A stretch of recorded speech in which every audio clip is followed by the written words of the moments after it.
FIR दर्ज कर ली तो उसके लिए कानूनी जो पहलू है उसके मुताबिक हम कार्रवाई कर रहे हैं और माननीय अदालत में अपना पक्ष रखेंगे, क्योंकि मैं अपनी सुरक्षा को लेकर के माननीय मुख्यमंत्री जी को ज्ञापन देने जा रहा था थ्रू डिप्टी कमिश्नर, और हमें किसी ने नहीं बताया कि इस रूट से नड्डा जी आ रहे हैं।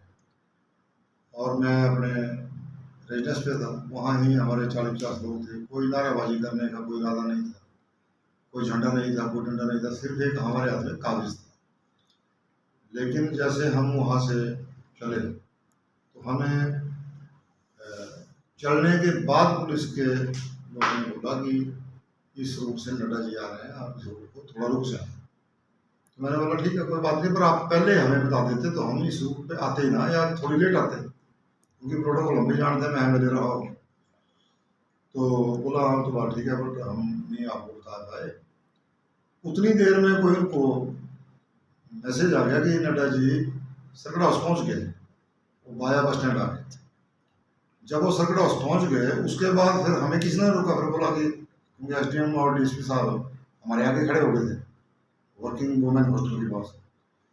तो जब वो पहुंच गए नीचे नीचे जिंदाबाद शुरू हो गई, नड्डा जी के समर्थक लगे करने, हाथ पैर कर दिए। तो उसके बाद हम डीसी की दफ्तर की तरफ को चल पड़े, और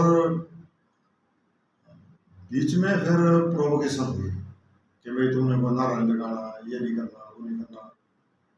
तो नारे तो हम अपनी सरकार के पक्ष में लगा रहे थे, और जिन लोगों ने हमारे ऊपर हमले कराए हैं उनके पक्ष में पीछे लोगों ने लगाना शुरू कर दिया।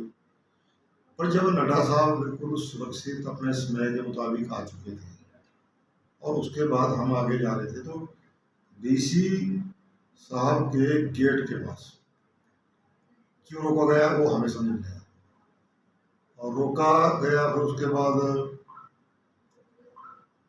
धक्का भी दिया गया। जो भी हुआ मैं अब इसमें ज़्यादा जाना नहीं चाहता, लेकिन मैं यही कहूँगा कि ऑफिसर मेच्योरिटी से काम करें। और ऐसा लगता है कि एफआईआर करने से होगा, तो एफआईआर तो जब हमें भी गाली गलौज दी गई है, धक्का मुक्की होने से, तो वहाँ से भी होगी। खतरा जानकर मेरे को है, मेरे ऊपर गोलियाँ बरसाई गई है। अज्ञात लोग पहली तारीख को बिलासपुर में फिर आगे थे, मुझे और मेरे पीएसओ को घेर लिया गया था। तो मसला ये है, बाकी को व्यक्तिगत लड़ाई